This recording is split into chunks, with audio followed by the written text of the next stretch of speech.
Հարգելի հեռուստադիտողներ եւ այսպես տաղավարում հյուրընկալել ենք Ամերիկայի Միացյալ Նահանգների Սթենֆորդի համալսարանի քաղաքագիտության դոկտոր Արթուր Խաչիկյանին։ Պարոն Խաչիկյան, բարև ձեզ, շնորհակալություն զրույցի հրավերն ընդունելու համար եւ քիչ առաջ մեր գործընկերների հետ քննարկում էինք, որ Հայաստանի Հանրապետության անվտանգության խորհրդի քարտուղար Արմեն Գրիգորյանը հայտարարել է Փաշինյանը մեկնելու է Թուրքիա հանդիպելու Էրդողանին։ Ինչ օրակարգում են քննարկումներ իրականացնելու դեռևս պարզ չէ։ Լսենք ձեր մեկնաբանությունը, որից հետո շարունակենք։ Դե այս մարդը անկախատեսելի է, ոչ ոք չկարող ասել նա վաղը ինչ կասի կամ ինչ կգրի Facebook-ում։ Ես միայն հույսով եմ, որ Թուրքիայում ինչ որ մեկը հեռախոսը կվերցնի իրանից, որ չգրի առավոտյան տարբեր բաներ։ Դե իր ընդհանուր քաղաքականությունը ինչ է։ Ցանկացած ձևով ստանալ ինչ որ մի թուղթ, այսպես կոչված խաղաղության պայմանագիր,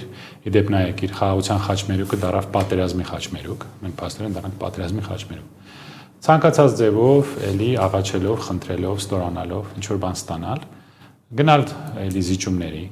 հետաքրքիր է ինչպես է լուծվելու 3000 ադրբեջանցիների վերադարձի հարցը,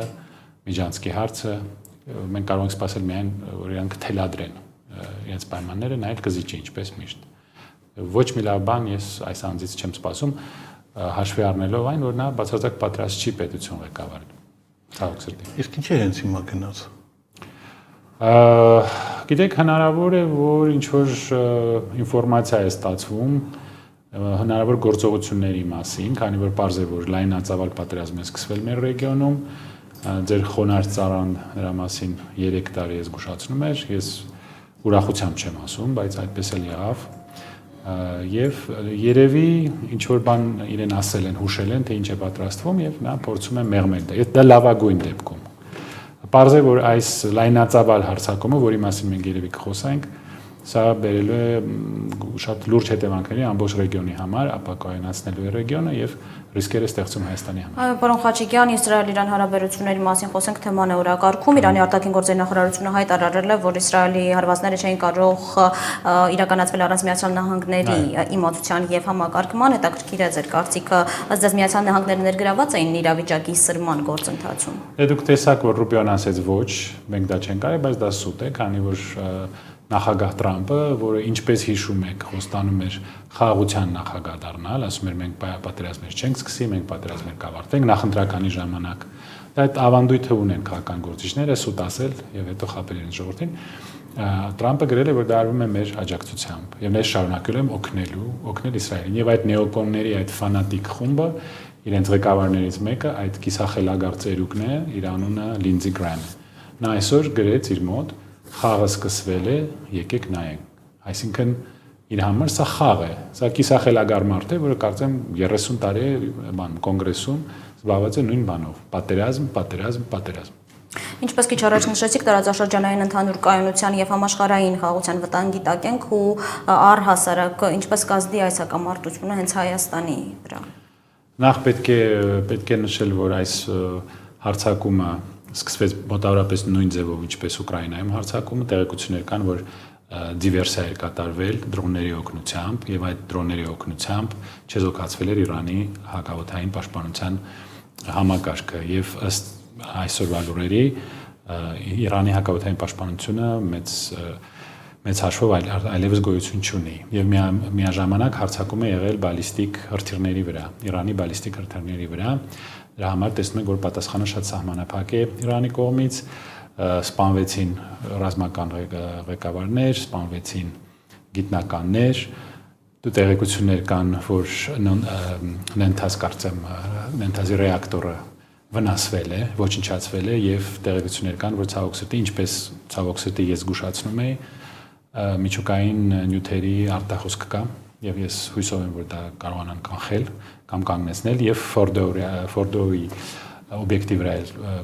հենց նոր ստացանք տեղեկություններ, որ հարձակում եղել այնտեղ կատարվում էր ուրանի հարստացումը։ Այսինքն սրանք շատ եւ շատ վտանգավոր իրադարձություններ են եւ սա շարունակվում է։ Մենք այստեղ խոսում ենք ամեն վարքյան նոր թիրախներ են խոցվում Իրանում, շարունակվում է հարձակումը, Իրանը հակահարձակում է, սկսել վաղուց Իսրայելի դեմ, բայց առայժմ այդքան էլ հաջող չէ։ Ինչ դա կարող է մեզ բերել, եթե այսպիսի գործողությունները շարունակվեն, լայնածավալ պատերազմ սկսվի, մենք կարծում ենք անպայման կլինի պատասխան Իրանի կողմից, հետո պատասխան Իսրայելի կողմից, շատ հնարավոր է, որ կներքաշվեն Միացյալ Նահանգները, նրանք արդեն պատրաստվել են պաշտպանել Իսրայելը եւ նրանք են սպոնսորում այս գործողությունները։ Պլյուս այսօր մեր շատ սիրելի Ֆրանսիայի կառավարությունը ասաց, որ Իսրայելը իրավունք ունի իրեն պաշտպանել, այսինքն հարձակվել երկրի վրա, ռմբակոծել այդ երկիրը, ոչնչացնել այդ երկրի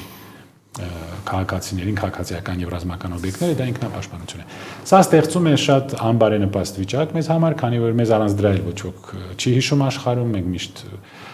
երրորդական տեղ ունենք մեծ պետությունների խաղում, իսկ հիմա ել ավելի անկարևոր կդառնանք եւ շատ մեծ հնարավորություն կա, որ Թուրքիան եւ Իրանը կարողանան ինչ-որ գործարքի գալ Սյունիքի հաշվով։ Հնարավոր է, որ մեր այսպես ասած ղեկավարը հենց դա է փորձում կանխել։ Եթե նա խելացի լինի եւ ցանկանա դա կանխել, նա գուցե կփորձի, բայց այդ մարդու հետ ես որևէ բան չեմ կարող ասել, նա բացարձակ անկախատեսելի է։ Անխաչքան ես Լիդիայի հարցը շարունակեմ, ԱՄՆ-ի հետ կապված մի փոքր հայկետ քննարկեցինք, սա մի փոքր գիտեք ինչին է նման այս նախապատրաստական աշխատանքը, մի փոքր նման այս արդոստային գործողությանը, որը Ուկրաինան կիրառեց Ռուսաստանի դեմ։ Հիմա փաստորեն կարելի ասել, որ բացի ԱՄՆ-ից, ամենայն դեպքում երևի թե Մեծ Բրիտանիա, Իսրայել։ Այո։ Համաձայն եք այդ կարծիքով։ Այո, սա Բրիտանիայի ձեռագիրն է։ Իմիջիայլոց մեծ շատ շուտ են կամել։ Հնարավոր է որ այստեղ էլ այսպիսի նախապատրաստական աշխատանքներ արդեն արվել են։ Կարող է մի ուրիշ ձևով, բայց պարզ է, որ Բրիտանիայի կառավարության քաղաքական գիծը այն է, որ Ռուսաստանին հանել Կովկասից, տեսնում եք Իրանի դեմ սադրանքներ, Ռուսաստանի դեմ սադրանքներ, եւ եթե մենք իրենց կողմից նայենք, եթե Լոնդոնից նայենք մեր տարածաշրջանը, ով է իրենց խանգարում Հայաստանը։ Իրենք հսկայական ներդրումներ ունեն Ադրբեջանում, ստրատեգիական կապեր ունեն Թուրքիայի հետ, Ադրբեջանի հետ, ամենապրոթուրքական կառավարություններից մեկն են։ Նրանց պետք կլինի, որ Հայաստան չլինի, Ռուսաստանը այլևս այստեղ հետ գալու տեղ չունենա, այսպես ասած, եւ այստեղ ստեղծվի մի մեծ հակակշիռ։ Սա բրիտանական քաղաքականության որ այստեղ այսպիսի օջախներ են նաեւ ռազմական առումով կամ մարդկային դիվերսիոն առումով արդեն ստեղծված է։ Ես չեմ տեսնում, որ մեր ԱԱԾ-ն որոշակի գործողություն անի, որովհետեւ շատ են ասում, ինչ որ արաբներ տներ են գնում եւ այլն, ցեմ պրախոդներ դորա դարել, հա, բարձր իմաստով։ Չեմ կարող ասել ԱԱԾ-ի գործունեության մասին, ոչինչ չեմ կարող ասել, բայց ես որոշ տեղեկություններ հասել են, որ որոշ բրիտանական ներկայացուցիչներ հնարավոր է արդեն կան Հայաստանում եւ այն փաստը, որ այդ մի քանի հանդիպումները եղել են MI6-ի, MI6-ի ղեկավարի հետ, դա հենց այդպես չի լինում։ Եվ սա Բրիտանիայի ձեռագիրն է։ Այո, մի մոռացեք, որ Բրիտանիան ագրեսիվ հակառուսական կառավարություններից մեկն է Եվրոպայում։ Իսկ այստեղ նրան պետք է հակակշիռ ստեղծել Ռուսաստանին։ Իսկ դա ինչպես անել։ Թուրքիան եւ Ադրբեջանը միանան, ապագայում դառնան ՆԱՏՕ-ի մաս եւ Կովկասը փակվի Ռուսաստանի համար։ Դա շատ տրամաբանական է եւ Իրանը նույնպես։ Իսկ Միացյալ Նահանգների կողմից սա մեր շատ սիրելի Ջեֆրի Սաքսն էր ասում, տասնյակ տարիներ, 90-ական թվականներից արդեն մշակվել էր մի ցուցակ Միացյալ Նահանգներում։ Այն բոլոր երկրների, որտեղ ամերիկացիների ձեռքերով Իսրայելը ցանկանում էր փոխել կառավարությունները։ Բոլոր հակաիսրայելական կառավարությունները տապալել։ Սադամ Հուսեյն, Մուամմար Կադաֆի, Իրաք, Լիբիա, Սիրիա, տեսնում եք մեկը մեկի հետևից ոչինչ ասում են բոլոր։ Որը հետաքրքիր որ այս վերանշած մարդիկ ժամանակին սկսել են խաղեր տալ արևմուտքի հետ, ինչ որ բարի դերասական հարաբերություններ են փորձում ստեղծել։ Այդ երկու աթոռի վրա նստելը, հա, այդ երկու աթոռի վրա նստելը լավ բան չի։ Դրա համար պետք է ունենալ մեծ ուսեր, այսպես ասենք, բայց որոշ պետություններ դա չունեն եւ ընկնում են դրա մեջ տեղը։ Ցավոք սրտի նույն բանը եղավ եւ Սիրիայի հետ։ Սիրիան թեժում է հրաժարվեց մասնակցել BRICS-ի հավաքին, փորձում էր բալանսավորել, այսպես ասած, արևմուտքը, արևելքը։ Այսօր էլի նոր հայտարարություն այս անձից, որ մենք դեռ չգիտենք բանում կլինենք, հապկը չէ, Եվրազեսում կլինենք կամ Եվրոպական միությունում։ Էլի այդ հարցը բարձրացվում է։ Սա ոնց որ խելագարություն լինի։ Այսինքն ամեն անգամ Լավրովը պետք է գա Երևան, որ նա ասի չէ կներեք, մենք չենք անի, մենք լավ կպահենք մեզ, հենց դա գնում է, նորից սկսում է այս խաղը։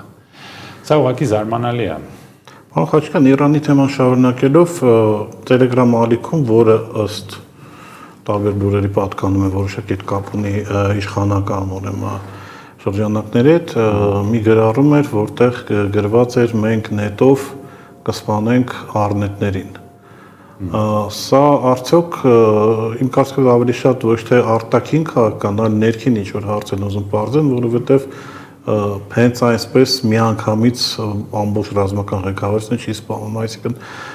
համարում եք, որ երկար ժամանակ երևի Իրանում ձևավորվել է որոշակի, այսպես ասենք, 5-րդ շարասյուն, որը Իրանի շահերը հանձնում է իր շահ, իր, չգիտեմ, ժամանակավոր շահերի կամ ինչ-որ բաների։ Ես լսել եմ, որ այսօրվա ղեկավարությունը Պերեշկյան, հա, Իրան մի քիչ ավելի փափուկ մոտեցում ունի եւ մի քիչ ավելի կոմպրոմիսային, հա, ուզում ինչ-որ փողզիջումների գնալ արևմուտքի հետ։ Այդ նույն մեղադրանքը ներկայացվել էր Ասադին ժամանակին, որ նայել է փորձում այդ խաղը խաղալ եւ ի վերջո եկավ այս արդյունքի։ Այո, ես դա լսել եմ։ Իհարկե մեր մոտ շատ լավ իրանագետներ կան, որոնք ավելի խորքային ձևով կբացատրեն դա, բայց ես լսել եմ, որ այս կառավարությունը այո, փորձում էր ավելի մեղմ ձևով վարվել արևմուտքի եւ դուք պատասխանը տեսաք։ Սա ագրեսիա է, բացարձակ ագրեսիա է, բոլոր միջազգային օրենքի ատյանների խախտում, միջազգային օրենքի principles, սկզբունքների խախտում։ Իսրայելը ասում է սա կանխարգելիչ պաշտպանություն, այսինքն կանխարգելիչ հարված է։ Միջազգային օրենքում այսպիսի բան չկա, որ դուք գիտնական ինչ են սպանում։ Գիտնական սպանել, ղեկավար սպանել։ Այդ օրինակը ձեզ տրվում է միայն այն դեպքում, այսպիսի պրեցեդենտ կար 1840-ական թվականներին Caroline test, հա, այսինքն երբ պատմությունը երկար է չպատմեմ, բանը սկզբունքը հետևյալն է. եթե ձեր հարևանը արդեն պատրաստ է հենց հիմա անմիջական այդ ապագայում հարցակվել ձեր վրա, ուժերը կուտակված են, դուք ուրիշ որևէ ձևով դա կանգնեցնել չեք կարող եւ ժամանակ չունեք ինչ որ ուրիշ ձևով դա կանխել, այդ դեպքում այո դուք կարող եք ասել, որ ես պաշտպանում եմ, այսինքն ակնհայտ վտանգ պետք է լինի մի հարցակման, որը հենց հիմա կարող է սկսվել, այսինքն imminent, հա, անգլերեն ասում են imminent danger,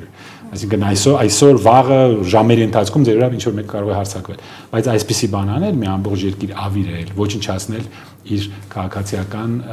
միջուկային պրոյեկտը, որը նրանք իրավունք ունենալ։ Այնտեղ քննարկվում էր ուրանի հարստացման հարցը եւ ինչ որ կոմպրոմիսային բան գտել էին։ Դուք գիտեք, որ քաղաքացիական օգտագործման համար ուրանը կարող է 3-ից 5% հարստացված լինել։ Եվ դա ուզում էին թույլ տալ Իրանին, բայց Իսրայելը պնդում էր, որ որևէ ձևով Իրանը չպետք է հարստացնի ուրանը։ Իսկ ինքը ունի մոտավորապես 200 թե 400 գլխիկ, Իսրայելին ամեն ինչ թույլատրվում է, իհարկե, եւ նա պաշտոնապես խախտում է միջազգային պայմանավորվածությունները այս հարցով, բայց իրեն ամեն ինչ ներվում է։ Պարոն Խաչիկյան, հարց ունենք նաև Մոսկովյան խմբագրությունից, առաջարկում եմ լսել։ Հայկ։ Ողջունում եմ, պարոն Խաչիկյան։ Երկու հարց ունեմ, մեկը կապված մեր տարածաշրջանի հետ, մյուսը ավելի գլոբալ, բայց սկսենք առաջինից։ Տեսեք, դուք արդեն խոսացիք, քննարկեցիք, որ ինչ է անում Իսրայելը իր հակառակորդների հետ, եթե չի կարողանում պայմանավորել, ինչպես Եգիպտոսի Հորդանանի հետ կամ Սաուդյան Արաբիայի հետ, տեսնում ենք ամբողջությամբ դեմոնտաժ է երկրի, ավերում են երկիրը, որպեսզի նույնիսկ պոտենցիալ վտանգ չկարողանա ներկայացնել, ոնց հասկանում ենք Իրանը, եթե չհանձնվեց, փաստացի ճակերտավոր, նույն ճակատագրին են փորձելու հասցնել։ Այս պարագայում մենք արդեն տեսնում ենք խոսում են այսպես, գիտեք, հարավային Ադրբեջանի մասին եւ այլն։ Այդ սցենարը ինչքանով է ըստ ձեզ ռեալ կամ օրինակ կենտրոնական իշխանության թույլատումը ինչ հետևանքներ կունենա Հայաստանում։ Այդ առաջի հարցին պատասխանք, հետո երկրորդ։ Այո, կարծում եմ, որ դա շատ ռեալ է։ Դուք տեսնում եք, որ Բրիտանիայի, Միացյալ Նահանգների եւ Իսրայելի համար որևէ միջազգային նորմեր չկան, որևէ կարմիր գծեր չկան, ինչ կցանկանան, այն էլ կանեն։ Իմ կարծիքով այո, նրանք կարող են օգտագործել այդ ներքին հակասությունները Իրանում, այդ տարբեր էթնիկ խմբերը, իրանական ադրբեջանցիներին, որոնք իդեպ Երևանում շատ են լինում վերջերս, բելուչիներին եւ տարբեր ուրիշ խմբերին Իրանի տարածքում եւ հրահրել ինչ որ բախումներ։ Դա էլ է բրիտանական արտաքին քաղաքականության ոճը, նրանք դա շատ սիրում են անել իրենց գլխավոր նպատակներից ամենագլխավոր նպատակը regime change, այսինքն փոխել կառավարությունը, Իրանի կառավարությունը փոխել։ Նույն ձևով ինչ որ արեցին Սիրիայում, որտեղ իդեպ ով են ուզում փոխել, էլի շահի վերադարձնել լինելու։ Դե առաջի անգամ չի լինի, եթե դուք հիշում եք 1950-ական թվականներին, դե ես այդ ժամանակ չկայի, դժվար է հավատալ, բայց չկա։ Դեմոկրատական ձևով ընտրվել էր պրեմիեր-մինիստրը, չէ՞, վարչապետը Իրանի, Մոզաբեկ կարծեմ, հա, անունը, կարող եմ սխալվել։ Եվ Միացյալ Նահանգները եւ Բրիտանիան որոշեցին, որ դա իրենց ձեռք չի տալիս եւ հեղաշրջում կազմակերպեցին Իրանում եւ դեմոկրատական ընտրված վարչապետին, տապալեցին եւ բերեցին շահին։ Այսինքն ճիշտ հակառակը նրան թե ինչ է ասում լիբերալ ռոպագանդան։ Եվ այդ շահը իրենց թույլ տվեց օգտագործել նավթի եւ գազի պաշարները Իրանի։ Եվ դեմոկրատիան իհարկե կարևոր չդարձավ։ Եվ լսենք Լոս Անջելեսյան խմբակցության։ Հայկերի հարց ուներ։ Հա, երկրորդ հարց ունենք։ Երկրորդ հարցն ուզում տամ, պարոն Խաչիկյան, տեսեք, չնայած մի կողմից արևմտյան երկրները այսպես աջակցություն են ցույց տալիս, մենք տեսանք օրինակ, եթե Տրամպի դիրքորոշումը սпасել էր, ապա նույն Մակրոնը եւ այլը եւ ԵՄ երկրները իրենց աջակցությունը Գերմանիան հայտնեցին Իսրայելին, որ դա իր իրավունքի մեջ է մտնում։ Չնայած մենք նույնիսկ տեսնում ենք ինչ փոփոխություններ կա հասարակական կարծիքի մեջ Եվրոպական միությունում, նույնիսկ ԱՄՆ-ում է այդ թեման քննարկվում, որ պետք է ավելի հակաիսրայելական դիրքորոշում ունենալ ու աջակցել Պաղեստինին, որը մի 10-15 տարի առաջ դժվար էր պատկերացնել։ Բայց այսպես Ռուսաստանը այսպես շատ են սիրում խոսել գլոբալ հարավի մասին կամ համաշխարհային այսպես մեծամասնության մասին, այդ երկրները ինչպես են այս ամենը դիտարկելու, տեսնելով որ ինչ երկակի ստանդարտներ է կիրառվում եւ դա կօգնի ավելի փոխի իրենց դիրքորոշումը կապված արևմուտքի հետ կապված, թե հակառակը բոլորը կվախենան եւ կսկսեն արդեն հլու հնազանդ լսել ԱՄՆ-ի եւ արևմուտքի հրահանգները։ Իմ կարծիքով դուք ձեր պատասխանը կարող եք տեսնել, եթե նայեք, թե ինչ եղավ, երբ Իսրայելի ղեկավարը այդ ռազմական հանցագործը ՄԱԿ-ում գլխավոր ասամբլեայի ժամանակ փորձում էր ելույթ ունենալ եւ դիվանագետների մեծ մասը դուրս եկավ դահլիճից, նրանք հենց ձեր ասած գլոբալ հարավից էին։ Իմ կարծիքով այս երկակի ստանդարտները, այս ֆաշիստական ագրեսիվ կառավարությունները եւ Միացյալ Նահանգներում եւ Իսրայելում եւ Իսրայելի լոբիի ազդեցությունը Վաշինգտոնում եւ այն փաստը, որ մեր այսպես ասած լիբերալ Եվրոպան եւ քաղաքակիրթ արևմուտքը իրենց պահում են ֆաշիստների պես, լիովին վերահսկվում են Իսրայելի լոբիի կողմից եւ գլոբալիստական լոբիի կողմից, որ կա այդ նեոկոնների, այդ ֆանատիկների խումբը, որը կարծում է, որ երկրի վրա հարձակվելը դա խաղ է եւ որը իր էջում գրում է game is on, այսինքն խաղը սկսվել է, սրանց համար խաղ են։ Սրանք հիվանդ մարդիկ են, ֆանատիկ մարդիկ են եւ դառնում է անհրաժեշտ բոլորիս համար անհրաժեշտ հակակշիռ ստեղծել այս մարդկանց։ Սա նույն բանն է, ինչ որ 1930 թվականին հակակշիռ ստեղծել նացիստական Գերմանիային եւ ֆաշիստական Իտալիային, որովհետեւ առանց այս հակակշռի մենք շատ սրընթաց ձևով գնում ենք դեպի երրորդ համաշխարհային պատերազմ։ Դուք տեսեք, քանի օջախ կա հիմա անկայունության եւ ռեգիոնալ պատերազմներից։ Մենք գնում ենք դեպի երրորդ համաշխարհային պատերազմ, որը արդեն սկսվել է, եթե դուք համարեք պրոքսի պատերազմները դրա մաս, նույն ձևով սկսվել էր երկրորդ համաշխարհայինը, սկսվել էր Ռայնից, սկսվել էր Չեխոսլովակիայից, հետո Նորվեգիայից, սկանդինավյան երկրներից նույն ձևով։ Մենք գնում ենք դեպի մեծ պատերազմ եւ հիմա անհրաժեշտ է ստեղծել հակակշիռ այս կառավարություններին, որոնք ուղղակի կորցրել են որևէ տրամաբանություն, որևէ ռացիոնալ մտածելու ունակություն։ Պարոն Խաչիկյան, մինչև Արտուրը խոսքը փոխանցել, այսպեսի մի հարց կուզեմ տամ։ Իսրայելական կողմի հետ որ խոսում ես, որ ծանոթ բարեկամ տենց ունենք, էլի, ոնց հասկանաս այդ միջազգային խուլիգանի պահվածքը ինչումն է, իրենք օրինակ հակադարձում են, որ հակառակ բարագայում մեզ հունկուտեն, հա, որովհետև շրջապատը բավականին թշնամական է եւ եթե իրենք այդ առաջի նախաձեռնողական քայլերը չանեն, բավականին շատ արագ Իսրայելը կվերանա։ Դուք այդ կարծիքը կիսում եք։ Ոչ, որովհետև ճիշտ հակառակն է տեղի ունենում, ատելությունը ոչ թե դեպի հրեա ժողովրդի։ Հրեա ժողովրդի մեծ մասը դեմ է այսպիսի գործողությունների եւ շատ ընկերներ ունեմ, շատ հրեա ընկերներ ունեմ Միացյալ Նահանգներում, պատվով ասեմ նաեւ մեր շատ սիրելի Ջեֆրի Սաքսը, ինքը հրեա է, իր կինը հրեա է եւ նրանք շատ խիստ ձևով դատապարտում են այս գործողությունները, կոչելով սա ցեղասպանություն, ինչպես ՄԱԿ-ը, կա Բերնի Սենդերսը նայել է հրեա, շատ հայտնի մարդ է քաղաքական գործիչ է նայել հրեա եւ դատապարտում է սա որպես ցեղասպանություն։ Սա միայն բերում է հակառակ արդյունքի, տարածվում է ատելությունը դեպի Իսրայել, շատ եւ շատ երկրներ դատապարտում են իսրայելյան երկրները, որը չեն վերահսկվում լոբիի կողմից եւ կոչ են անում ճանաչել Պաղեստինը եւ երկու պետության լուծում տալ այս հարցի։ Այսինքն ճիշտ հակառակը, ինչ վերաբերվում է երկակի ստանդարտներին, դե ինչ կարելի ասել։ Դուք պատկերացրեք, եթե Ռուսաստանը այսպիսի հարված հասցնել Ուկրաինայի ռազմական օբյեկտներին, Ուկրաինայի ղեկավարներին, Զելենսկիին քնելու ժամանակ սպանեին, հարձակվեին Զապորոժիեի, դե հիմա իրենց վերահսկողության տակ է, կամ ինչ որ ուրիշ միջուկային օբյեկտի, ինչ վայնասուն մենք կլսեինք այդ նույն Եվրոպայի, Բրյուսելի այդ բյուրոկրատներից կամ Ստարմերից կամ Մակրոնից ելի կլինեին սանկցիաներ, ելի կխոսային ռուսական սարսափելի Պուտինի ռեժիմի մասին, բայց հիմա տեսնում ենք, որ լռում են։ Այսինքն այս աշխարհում իրենց համար մի օրենք կա, մյուսների համար մի ուրիշ օրենք կա։ Նրանք ինչ ուզում կարող են անել, ում վրա ուզում են կարող են հարձակվել, ինչ կարող են անգամ ցեղասպանություն կազմակերպել, բոլորը տեսնում են 12000 արդեն երևի ավելի շատ իսրայելական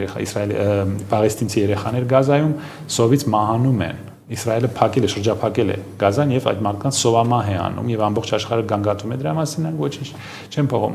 Սա միայն բերելու է այդ տարածվող ատելությանը եւ ել ավելի շատ մարդիկ Միջին Արևելքում կմիանան այն կազմակերպություններին, որոնք պայքարում են Իսրայելի հետ եւ դա շատ դժվար կդարձնի այն բոլոր կառավարությունների համար, որոնք քիչ թե շատ չեզոք դիրք են գրավում, օրինակ Սաուդյան Արաբիան կամ Պարսից ծոցի այդ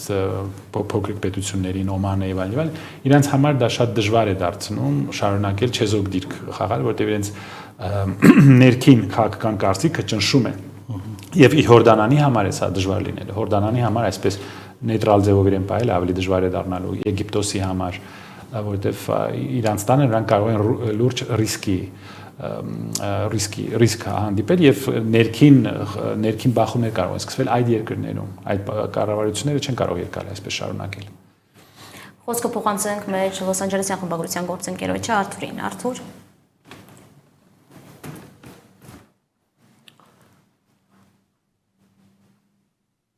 Ողջունում եմ պարոն Խաչիկյան, հետաքրքիր մեկնաբանությունները իհարկե ընդհանուր առմամբ այո,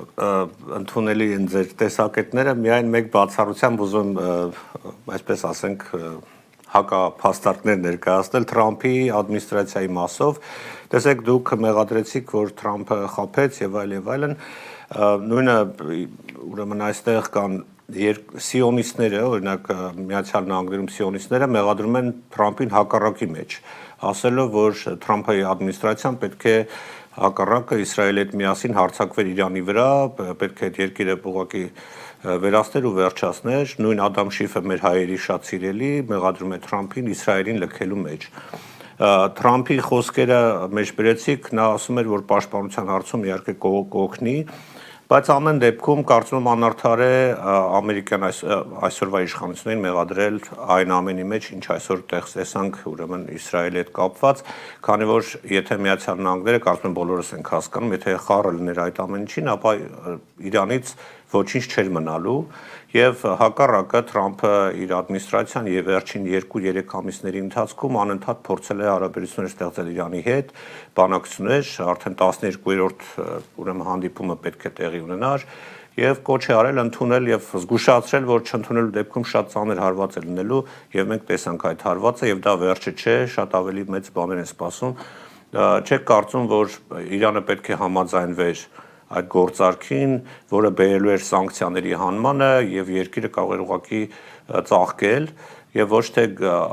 այնտեղից ասենք մոլաները գորային մահ Ամերիկային, իսկ այստեղ սիոնիստները ասեին մահ Իրանին։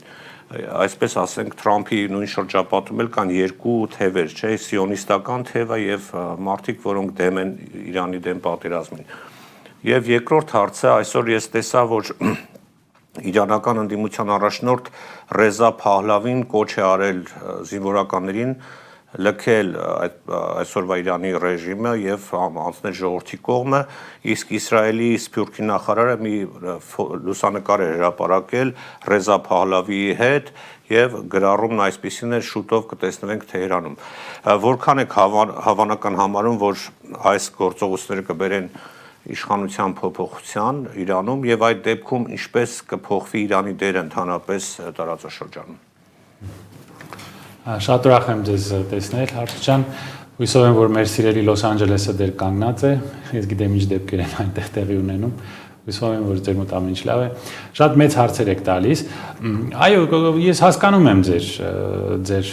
արգումենտը, բայց ես կարծում եմ, որ առանց Միացյալ Նահանգների օգնության նախ Իսրայելը երբևիցե չէր կարող այսպես իրեն պահել։ Մենք գիտենք, որ աննախադեպ ֆինանսական օգնություն, ռազմական օգնություն գալիս է Միացյալ Նահանգներից, այդ բոլոր զինատեսակները գալիս են Միացյալ Նահանգներից։ Ինչ վերաբերվում է պայմանագրից դուրս գալը, գիտեք, կար այսպիսի պայմանագիր մի քանի տարի առաջ, կարծեմ 2015 թվականին JOCPA, այսինքն մի պայմանագիր էր, որը սահմանափակում էր Իրանի միջուկային ծրագիրը եւ Միացյալ Նահանգները պետք է սանկցիաները չկիրառեին, սանկցիաները պետք է հանվեին, բայց Միացյալ Նահանգները դուրս եկավ այդ պայմանագրից հենց Տրամպի պրեզիդենտ լինելու ժամանակ, այսինքն հենց Տրամպն է դուրս եկել այդ պայմանագրից։ Իսկ Իրանի հետ այո բանակցությունները գնում էին, Իրանին փորձում էին ստիպել, Իսրայելը փորձում էր ստիպել Իրանին հրաժարվել ընդհանրապես առհասարակ ուրանի հարստացման գործընթացից, բայց Իրանը սուվերեն պետություն է եւ խաղաղ ձևով օգտագործել միջուկային էներգիան նա կարող է, նա դա այդ իրավունքը ունի։ Ինչու Իսրայելը իրավունք ունի մի քանի 100 գլխիկ ունենալ, անել ձևանի որ չունի, բայց բոլորը գիտեն որ դա ունի, իսկ մի ուրիշ պետություն այդ իրավունքը չպետք է ունենա, դա կարծիքով արդար չէ։ Եվ այս բանակցությունները կարելի է շարունակել, իդեպ Տրամպը ասել էր, որ Կիրակի օր պետք է մինչև Կիրակի օր պետք է ինչ-որ պատասխան ստանալ, ինչ-որ հույս տվեց Իրանին, որ կարելի է շարունակել բանակցությունները, եւ իրանական կողմը բանակցում է, բայց որևէ ձևով չի կարելի արդարացնել այսպիսի հարձակում սուվերեն պետության տարածքի վրա, եւ որը շարունակվում է եւ դեռ շարունակվելու է մի քանի օր, ինչպես ասեց Իսրայելի դեսպանը Ֆրանսիայում, դա արդարացնել չի կարելի նայել այդ ռիսկերին, տեսեք ինչ ռիսկի առաջ են կանգնած նաեւ մենք, որովհետեւ եթե նրանք շարունակեն ռմբակոծել այդ միջուկային ռեակտորները Նանթազը եւ Ֆորդոն այսօր լսեցինք նրանց մասին, կարող է անունները մի քիչ սխալ եմ ասում, բայց եթե դա շարունակվի եւ այդ միջուկային նյութերը դուրս գան մթնոլորտ, մեզ հետ ինչ է լինելու կամ մեր հարևան երկրների հետ ինչ է լինելու։ Սա որևէ ուրիշ երկիր է, դուք պատկերացրեք Ռուսաստանը այսպիսի բան աներ, պատկերացրեք ինչ ռեակցիա կլիներ Եվրոպայից։ Շատ դժվար է ընդունել այդ երկակի ստանդարտները։ Իսկ Տրամպը իսկապես խոսք էր տվել, որ նա լինել է խաղաղության նախագահ, խաղաղության պրեզիդենտ, բայց դրա հնարավոր Տրամպին պատստավ կային արել, կոպիտ ասած։ Գիտեք, Միացյալ Նահանգներում կա այսպես ասած խորքային պետություն, այսինքն գաղտնի պետություն, եւ կա այդ նեոկոնների խումբը, ինչպես շատ սիրելի գոլեգան ասեց Լոս Անջելեսից, այնտեղ կային եւ սիոնիստական խմբեր եւ նեոկոնների խմբեր, այդ մարդիկ, ինչպես բոլոր ուրիշ մեծ տերություններում, ունեն միայն մի լուծում խնդրի, պատերազմ, եւ նրանք ամերիկան դրթեցին պատերազմական գործողությունների։ Տրամպը փորձել էր կանգնեցնել պատերազմը Ուկրաինայում, փորձել էր բանակցել, բայց Իսրայելի հարցում նա միշտ ասել էր, որ մենք 100% Իսրայելին աջակցում ենք։ Այսինքն այո, նա իսկապես մեզ խաբեց, ես համակրում եի առաջ Տրամպին, բայց զգուշացնում եի, որ պետք չէ ոգևորվել։ Նա ինչպես միշտ շատ եւ շատ բաներ խոստացավ, բայց կարելի է համարել իր նախագահ լինելը տապալված, որովհետեւ եւ տնտեսական քաղաքականությունը տապալվեց, տնտեսական վիճակը շատ ավելի ծանր է հիմա Միացյալ Նահանգներում եւ իմիգրացիայի այդ իր որոշումները տեսեք ինչի բերեցին բախումներ Միացյալ Նահանգների խոշոր քաղաքներում, անգամ Սիեթլը հասել, Լոս Անջելես, Սիեթլ, Տեխասում է սկսվում այն բանը, դա էլ չկարողացավ, արտաքին քաղաքականությունը առայժմ որևէ լավ բանի չի բերել։ Ցավոք սրտի Տրամպը տապալվել է, ես կարծում եմ։ Պարոն Խաչիկյան, եթե հնարավոր է տեսանյութ հիմա Թեհրանի փողոցներից ցույց տան։ Գիտենք։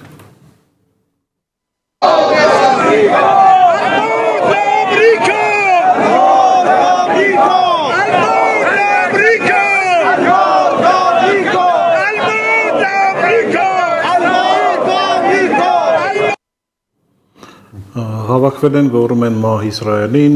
մահ հրեաներին, այնպեսի տպավորություն է, որ սրանով էլ կսահմանափակվի Իրանի պատասխանը, որովհետև այսօր ռուս փորձագետներից մեկը կես կատակ կես լուրջ ասեց, որ այդ վրեժի կարմիր դրոշը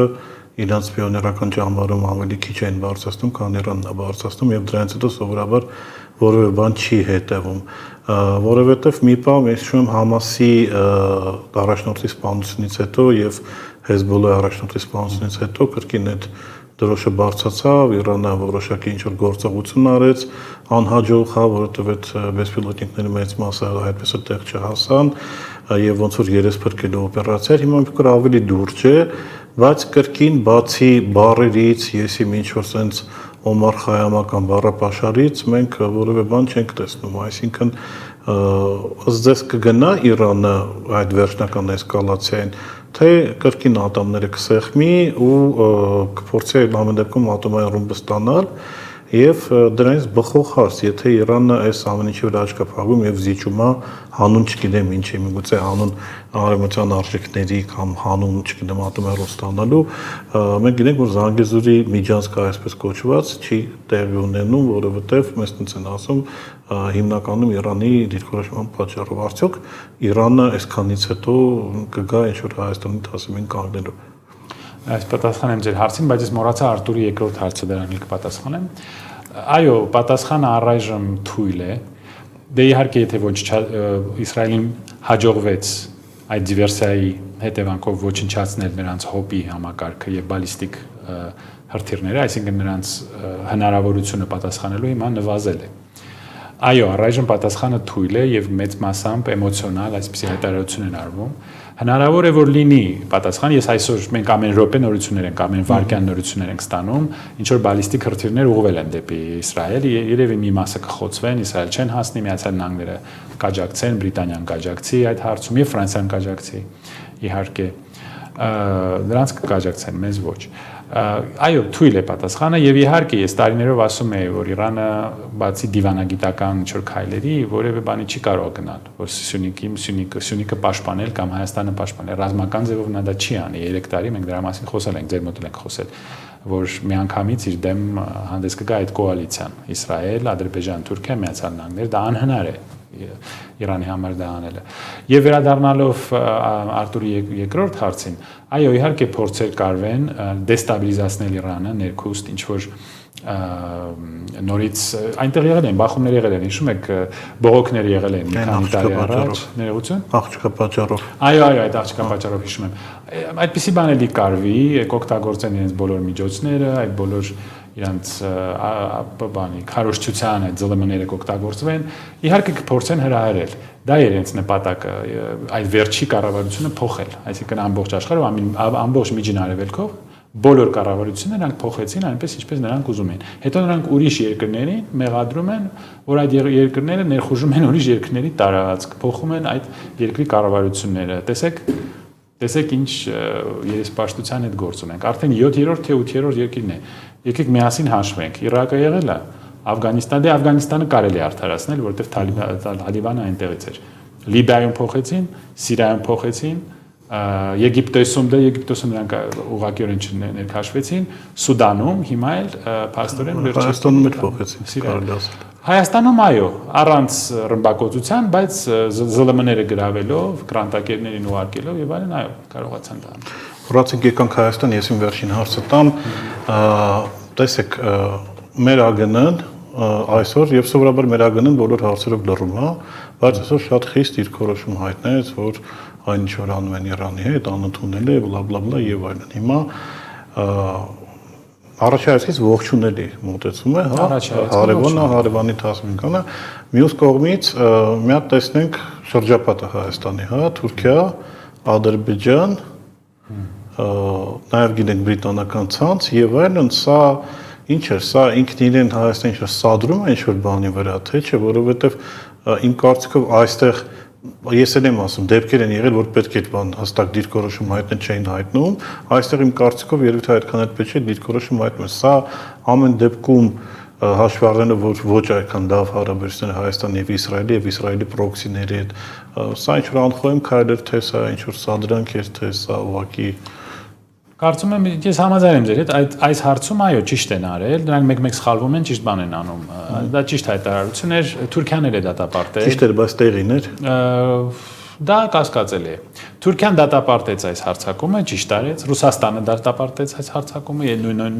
նույնպես ճիշտ արեց, Ադրբեջանը կարծեմ ոչ, քանի որ իրենց մի մոռացեք, որ Իսրայելի զենքով են սպանվել մեր տղաները։ Այդ զենքի 70%-ը անընդհատ կրկնում եմ եւ կկրկնեմ 70% այդ զենքի իսրայելական զենքներ, որով սպանեցին մեր տղաներին։ Դրա մասին չի խոսվում, իհարկե գրանտակերներին դրա մասին ասում են չխոսել։ Եվ հայտարարությունը ճիշտ էր, բայց դա ինչի կարող է բերել, ինչ կարող է մեզ տալ, չեմ տեսնում։ Իսրայելի վրեժը մենք արդեն կարծում եմ վրեժից վախենալ պետք չի, մենք արդեն նա իր արածը արեց 20 թվականին։ Բայց սուտ ասեցի մի հատ էլ հարցնեմ, էլի գրանտակիր բառը ասեցին, ուղղակի վերջի մի տարին ես տեսնում եմ, որ Իրանի պաշտոնական շրջանակները մեր գրանտակերները լավ տենց սիրիբիլիներ են անում, հրավիրում են, վերջերս տեսա, որ Ուրշուդյանը Ստեփա Սաֆարյանը գնացել են Իրան, շփվել են ինչ-որ գործիչների հետ, այստեղ Իրանի փորձագետները գալիս են կառավարական, շփվում են հիմնականում Արմեն Գրիգորյանական ինչ-որ բաների մարդկանց ուզածները ինչ է։ Ես այդ մարդկանց չգիտեմ, եթե նրանք ուզում են իսկապես հասկանալ Իրանի քաղաքական դիրքորոշումը, կապեր հաստատել, այդ դա ողջունել է, բայց ինչ որ ձևով դա հետո նրանք պետք է բացատրեն այն մարդկանց, ովքեր իրենց փող են տալիս։ Իսկ այն մարդիկ, ովքեր իրենց փող են տալիս, նույն մարդիկ են, ովքեր փող են տալիս այդ հարձակումների համար, Պաղեստինի բնակչության ոչնչացման համար։ Դա նույն աղբյուրից է գալիս։ Ինչպես են հնարավոր է, որ այսպիսի ռուսացիած, ուրեմն արևմուտամետ մարդիկ ինչ որ հոգ տանեն Իրանի ճակատագրից։ Ոչ, երևի ուղղակի ուզում են ինչ-որ պատրանքներ ստեղծել, իլյուզիա ստեղծել, որ նրանք ինչ-որ բազմավեկտորային քաղաքականություն են ուզում այստեղ տանել, բայց պարզ է, որ նրանք կանեն եւ կասեն այն, ինչ որ նրանց թելադրում են փող տվողները, ինչպես ասում են, ով փող է տալիս, նայել բան է, кто платит, тот заказывает музыку, հա, նայել երաժշտությունն է պատվիրում։ Իմ կարծիքով ուղղակի ձևականություններ են, նրանց դիրքորոշումը չի փոխվում, նրանց նպատակը այստեղ ցանկացած ձևով Ռուսաստանը դուրս հանել Կովկասից։ Իսկ Ռուսաստանը Իրանի դաշնակիցն է։ Եթե նրանք իսկապես ինչ որ լուրջ մտադրություններ ունենային Իրանի նկատմամբ, նրանք այս հակառուսական, այս մոլերանտ, ագրեսիվ հակառուսական քարոզչությունը կդադարեցնեին, բայց տեսնում եք, որ դա այդպես չէ։ Ցանկացած բան լինում է, դա Ռուսաստանի մեղքն է։ Դա է իրենց քարոզչությունը։ Թերևս պարոն Խաչիկյան եզրափակելով զրույցը հնչեցնեմ իմ վերջին հարցը, այն է Փաշինյանի հայ առաքելական եկեղեցու դեմ լարված վերաբերմունքը, ագրեսիան, վերջի վերջո ինչ նպատակ է հետապնդում, ինչ սպասել։ Դե նախ մենք բոլորս հասկանում ենք, որ մենք ցավոք սրտի գտնվում ենք ոչ շատ առողջ մարդու ձեռքերի մեջ, ցավոք սրտի, իրեն պահում է խելագարի պես, ներեցեք ոնց կան, հենց էլ ասենք, սա խելագարություն է, այսպեսի բաներ գրելը Facebook-ում, որևէ ուրիշ երկրում այսպեսի բան տեղի ունենալ չի կարող։ Սա փորձ է կոտրել վերջի կազմակերպությունը, վերջի ինստիտուտը, որը դիմադրում է իր այս խայտառակ քաղաքականությանը, մեզ թրքացնելու եւ մեզ ստորացնելու եւ հանձնելու Ադրբեջանին։ Եվ իհարկե նա ուզում է դա էլ կոտրի, որ ցանկացած իր որոշումը կատարվի։ Օրինակ, որ մենք կորցնենք Սյունիքը, որ այստեղ 100,000-ավոր ադրբեջանցիներ կան։ Նրանք անգամ դրա մասին են խոսում։ Անգամ դրա մասին։ Ներքին կմահաճուկ, եթե արտաքին կմահաճուկ է։ Իմ կարծիքով նաև արտաքին, այո, կոտրել մեր եկեղեցին։ Էլի երևի Անգլիայի հետ ինչ-որ խոսակցություն է ունեցել։ Մեր սիրելի ոնց է իր անունը Մուր, հա։ Երևի ինչ որ WhatsApp-ով էլի իրար գրել են։ Ասելա դե հիմա վերջի թիրախը տա, այդ բանն է մեր եկեղեցին է։ Եվ հետո ուշադրությունը շեղել, ինչպես միշտ էլի իր սիրած այդ դրամաները սկսել։ Մի մոռացեք, որ մարդը դեղին մամուլի լրագրող է, այսինքն նա սա գիտի։ Նա միջազգային հարաբերություններ բան այդքան չգիտի։ Նա գիտի պատմել ով, ասենք ինչ անձնական հարաբերություններ է ունեցել, ով երեխա ունի, ով երեխա չունի։ Դա դրանով են զբաղվում, այն էլ հիմա։ Տեսեք մեր շուրջը ինչա կատարվում եւ ով է մեզ ղեկավարում։ Շնորհակալություն զրույցի հրավերն ընդունելու համար, պարոն Խաչիկյան, քաղաքագիտության դոկտոր Արթուր Խաչիկյանն էր մեր հյուրը, զրույցը եթերը կշարունակենք վայրկյաններ անց։